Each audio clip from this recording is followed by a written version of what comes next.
What does high score mean? New high score, is that bad? What does that mean? Should I break it? Hello everyone and welcome to Veteran Gaming. I am Aaron. Today in Lord of the Rings, Heroes of Middle-earth, we only have one thing on our minds, and that is the Black Beast, who only has one thing on his mind: Shire Baggins.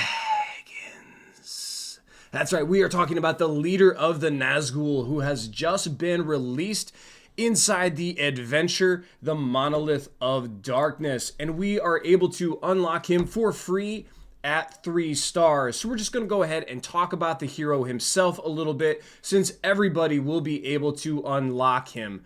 We're going to check out the Nazgul here, and I'm going to go through his abilities, his kit a little bit, so that you guys know where you're going to want to use him down the road and where you can use him right now. Unfortunately, since he is the only Nazgul currently in the game, his leadership ability isn't going to help him that much because it's only focused on Dol Guldur allies. And since he is the only Dol Guldur currently in the game, that doesn't really help us that much. So he's going to be a plug-and-play hero for a little bit until we get more Dol Guldur allies in the future. But I'm going to tell you exactly where we can play him a little bit later on.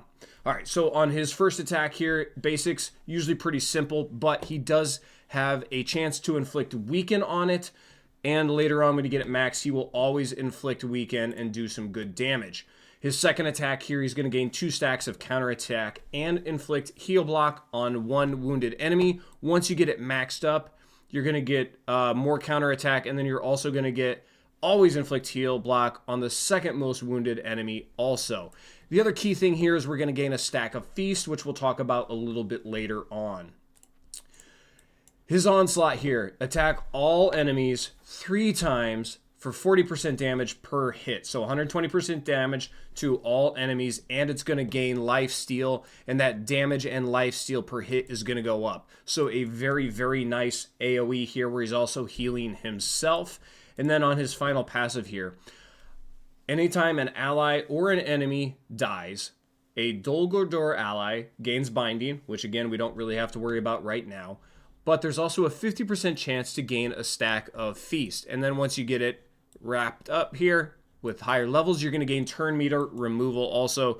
Again, any kind of turn meter modification from any hero is going to be very good. So let's go ahead and talk about Feast here. Feast is huge because it's going to increase his damage and his armor per stack, and he can get up to 20 stacks to be held at once. So this is a hero that if you are playing against him, you're going to want to kill him quickly, because the longer the battle goes on, the more enemies and allies that die, the stronger this dude gets. So let's go ahead and talk about the binding just a little bit. It's not really going to be applicable in the game right now, but it will be down the road. So when a Dol Guldur ally would have died, right, they get a fatal blow, he is going to bind them, right? So they're not going to die. They're going to have all banes and boons removed. And then at the end of that one turn, they're going to heal for 60% of their max health.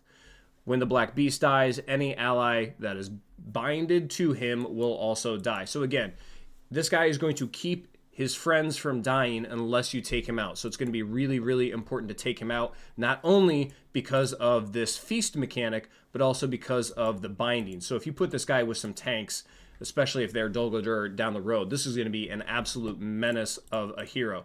So we have good abilities here that are going to place banes and do some good damage with some lifesteal. So the place I would probably play him right now is under the leadership of Shagrat. Because Shagrat's leader ability here, let the lads play. When attacking a target with a Bane, the attacker gains 2% turn meter per Bane, up to 4% turn meter, and then you're going to gain more as you level this ability. So this is really the only leadership ability that he would fall under, the Black Beast would fall under right now. He is helping by putting out Banes with the weaken and the heal block, and he's going to help increase the turn meter, and he's got that AoE attack. Once you have Banes on everybody else, it's going to increase turn meter. So he's going to be a nice little plug and play here for Shagrat, and maybe if you don't have some of these other heroes maximized, you can throw the Black Beast into that lineup, and then you're going to get some little bit of synergy with that particular team. So that would be my recommendation of where to play him right now at his release. Hopefully you guys enjoyed the video. If you did, please give me a big thumbs up. Don't forget to subscribe to the channel so you don't miss upcoming content. Leave any questions, comments, concerns in the comments section down below. And as always, guys, have fun. Good luck. So I got that going for me, which is nice.